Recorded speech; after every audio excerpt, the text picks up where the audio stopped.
Hi කොහොමද යාළුවනේ? සුබ දවසක් ඔයාලට. අපි අද බලමුද කැම්පස් ළමයෙක් එයාගේ දවසේ වියදම් කවර් කරගන්න මොනවද කරන්න කියලා. ඉතින් සමහර ළමයිට ගෙදරින් සල්ලි එවනවා. සමහර ළමයිට බර්සරි ඊට පස්සේ මහ පොළ වගේ ශිෂ්‍යාධාර හම්බෙනවා. තවත් ළමයි තමන්ගේම බිස්නස් එකක් කරන් යනවා. ඊට පස්සේ තමන්ගේම සෝෂල් මීඩියා බ්‍රෑන්ඩ්ස් හදාගෙන ඒවා ඩෙවලොප් කරගෙන ඒකෙන් අමතර ආදායමක් ලබා ගන්නවා. ඉතින් මං අද ඔයාලත් එක්ක බෙදා ගන්න හදන්නේ කොහොමද කැම්පස් ළමයෙක් පාර්ට් ටයිම් එකක් කරලා කොහොමද තමන්ගේ එදිනෙදා වියදම් ටික කවර් කරගන්නේ කියලා. ඉතින් අද මට පාර්ට් ටයිම් එක විදියට කරන්න තියෙන්නේ ප්‍රොඩක්ට් සෙල් කරන ජොබ් එකක් තමයි.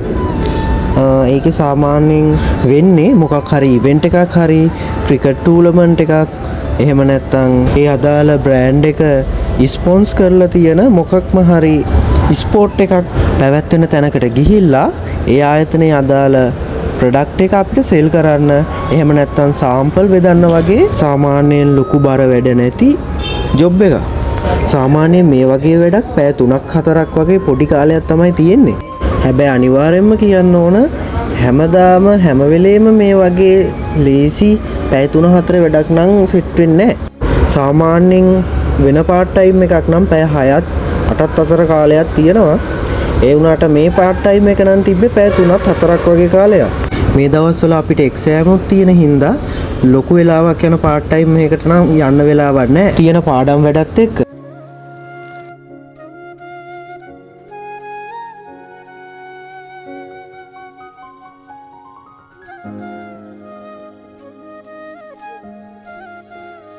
ඉතින් පාර්ට් ටයිම් එක තියෙන තැන ලොකේෂන් දාලා තිබ්බට මම තාම කොළඹට අලුත් හින්දා මේ පාරවල් තාම අඳුර ගන්න බෑ. ඉතින් මං කෝකටත් කියලා පැයකට විතර කලින්ම එළියට බැස්සා. මේ තියෙන හයි ලෙවල් පාර. ඉතින් මෙතනින් 138 බස් එකක් ගත්තට පස්සේ ඒ වෙලේ තියෙන ට්‍රැෆික් එක අනුව විනාඩි 40ක් 50ක් වගේ ඇතුළත කොළඹට යන්න පුළුවන්.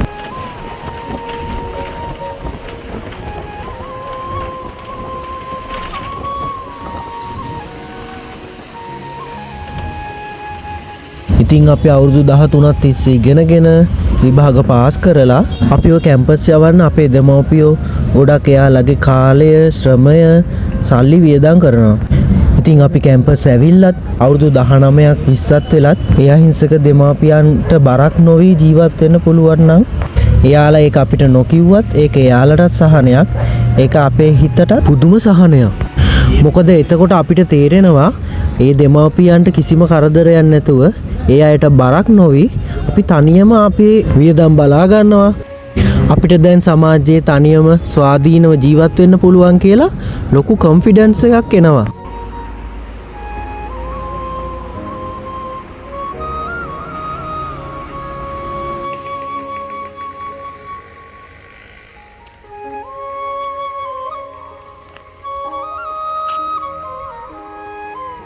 ඉතින් මම මේ කියන දේවල් හැමෝටම වැලිඩ් නැතුව ඇති. ඒත් මේ විදිහට හිතන කෙනෙක්ට නම් මම මේ කියන දේවල් එයාගේ ජීවිතේදී ඉස්සරහ ගමනට ප්‍රයෝජනවත් වේවි. ඔන්න මම ඉතින් විනාඩි 50කට විතර පස්සේ පාර්ට් ටයිම් එක කරන්න තියෙන ග්‍රවුන්ඩ් එකට ආවා.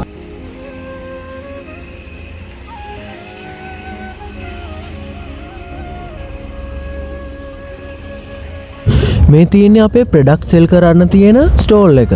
ඉතින් මං කලින්ම එළියට බැස්ස හින්දා මට කලින්ම එන්න පුළුවන් වුණා. හැබැයි අපේ ස්ටෝල් එකට අදාළ කවුරුවත් ඒ වෙනකොට ඇවිල්ලා තිබ්බේ නැහැ. අපිට 2 වෙනකොට එන්න කියලා කිව්වේ. තාම 1:40යි වෙලාව. ඉතින් අපිට ප්‍රොඩක්ට් ටික දීලා ඒව සෙල් කරන්න අපිට බාර දුන්නා.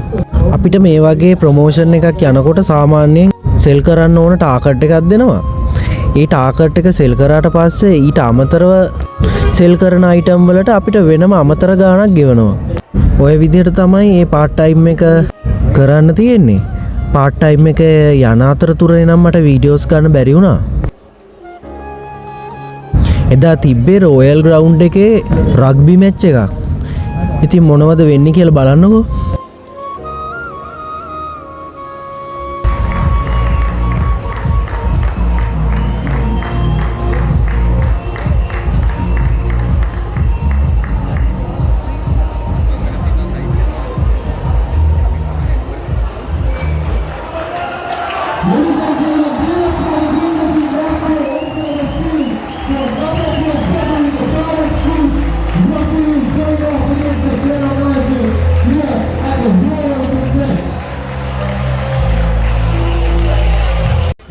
මැච් එක ඉවරුණාට පස්සේ අපේ ජොබ් එක එතනින් ඉවරයි.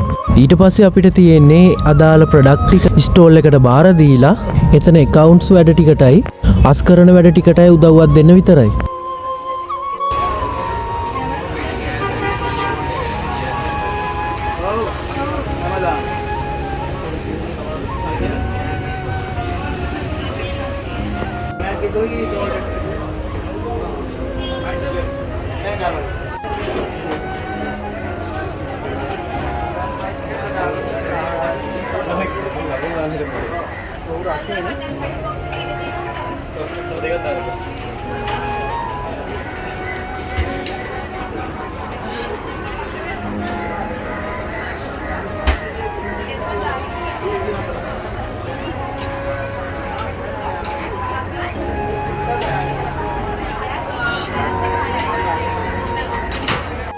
මේ ඉන්නේ එදා මාත් එක්ක ජොබ් එක කරපු තවත් අයියා කෙනෙක්.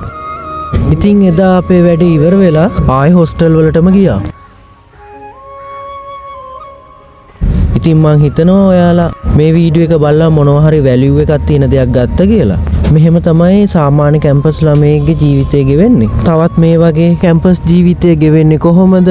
කැම්පස් එකේ තියෙන ඉවෙන්ට්ස් මොනවද? කැම්පස් ළමයෙක්ගේ ජීවිතේ මොන වගේද කියලා දැනගන්න ඕන නම් මගේ වීඩියෝ එකෙන් ඔයාලට වැලියු එකක් එකතු වුණා කියලා හිතෙනවනම් පහලින් තියෙන subscribe button එක ඔබලා notification on කරලා තියාගන්න. පුළුවන් නම් වීඩියෝ එකට like එකකුත් දාලා ඔයාගේ යාළුවෝ අතරේ මේ වීඩියෝ එක බෙදා ගන්න. කැම්පස් එක ගැන හෝ කැම්පස් ජීවිතය ගැන තවත් මොනවද ගේන්න ඕන වීඩියෝස් කියලා පහලින් කමෙන්ට් එකක් දාන්න. ඔයාලා හැමෝටම සුබ දවසක්. Thank you.